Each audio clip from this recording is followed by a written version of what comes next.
اگر ٹینشن ہے یا قرض ہے تو دیکھیے اللہ تعالیٰ نے ہر چیز کا ایک حل رکھا ہے. قرض ہے، دعائیں کریں، عبادتیں کریں، اللہ کی بارگاہ سے مدد طلب کریں. قرض کی وجہ سے آپ جو ہے وہ کیوں خودکشی کرتے ہیں؟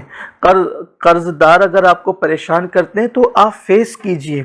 بلکہ اگر اتنا قرض ہو گیا کہ ادائیگی کے لیے کوئی سامان نہیں ہے تو اسلام نے اس کے لیے زکوٰۃ کا نظام بھی رکھا ہے کہ آپ زکوٰۃ لے کر قرض ادا کر سکتے ہیں. کوشش کریں. بلکہ یہ بھی روایتوں میں آتا ہے کہ اگر کسی کا پہاڑوں کے برابر قرض ہو اور وہ بندہ بظاہر کوئی اسباب نہ ہو اور نیت کر لے کہ میں نے قرض ادا کرنا ہے تو اللہ اس کے لیے اسباب پیدا فرما دیتا ہے. اور بلکہ حدیث پاک میں آتا ہے کہ کوئی بندہ فجر کے بعد یا فجر کی سنت اور فرض کے درمیان 100 مرتبہ یہ تسبیح پڑھ لے، سبحان اللہ وبحمدہ سبحان اللہ العظیم وبحمدہ استغفر اللہ، تو اگر پہاڑوں جیسا اس پر قرض ہوگا تو اللہ اس کی ادائیگی کے لیے بھی اسباب پیدا فرما دے گا. ہم حرام کی طرف کیوں جاتے ہیں؟ اللہ کا شکر ہے ہمارے مذہب کے اندر ہر چیز کا حل موجود ہے. عبادت ہر چیز کا حل ہے. اللہ سے مدد مانگے، اس لیے کہ اگر آپ کو اللہ پر یقین نہیں ہے اور اللہ کے رسول پر آپ کو یقین نہیں ہے تو پھر آپ کا کلمہ پڑھنے کا فائدہ کیا ہے؟ اللہ پر، اس کے رسول پر یقین رکھیں. اللہ وہ ہے جس نے بھیک مانگنے والوں کو بادشاہ بنایا ہے. اللہ وہ ہے کہ جس نے کلاشوں کو، محتاجوں کو جو ہے وہ داتا بنایا، دینے والا بنایا ہے، عطا کرنے والا بنایا ہے. یہ اللہ کی شانیں ہیں. تو اللہ پر یقین ہونا چاہیے، اللہ تعالیٰ پہ مضبوط یقین ہونا چاہیے.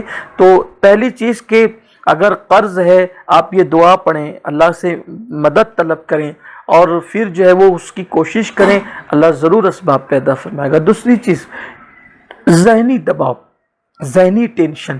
دیکھیے دنیا کا کوئی انسان ایسا نہیں ہے کہ جس کو ٹینشن نہیں ہو. یہ اور بات ہے کہ جو دنیا کے دانا لوگ ہیں، ہوشیار لوگ، وہ ہزاروں ٹینشن میں رہنے کے باوجود بھی مسکراتے ہیں اور جینے کی کوشش کرتے ہیں. بلکہ یہ دنیا ٹینشن کا، مصیبتوں کا، بلاؤں کا گھر ہے.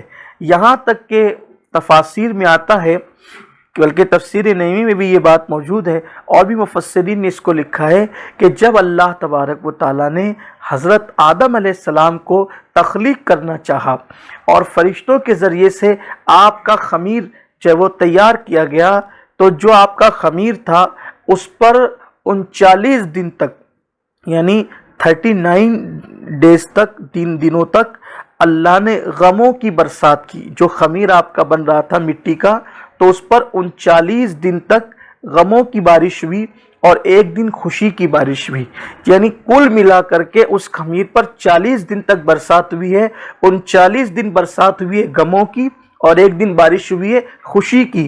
اس لیے آدمی غمگین زیادہ رہتا ہے اور خوش کم رہتا ہے.